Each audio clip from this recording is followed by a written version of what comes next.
to the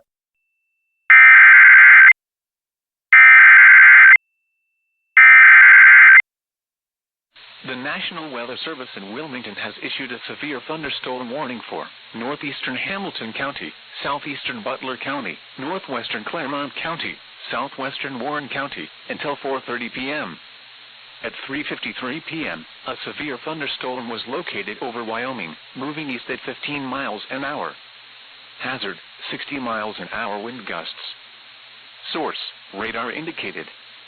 Impact, expect damage to trees and power lines. Locations impacted include Cincinnati, Hamilton, Fairfield, Mason, Lebanon, Norwood, Forest Park, Sharonville, Monroe, Blue Ash, Loveland, Springdale, Redding, Montgomery, North College Hill, Madera, Wyoming, Milford, Mount Healthy, and Deer Park. This includes the following interstates: I-71 in Ohio between mile markers 7 and 31. I-75 in Ohio between mile markers 6 and 26.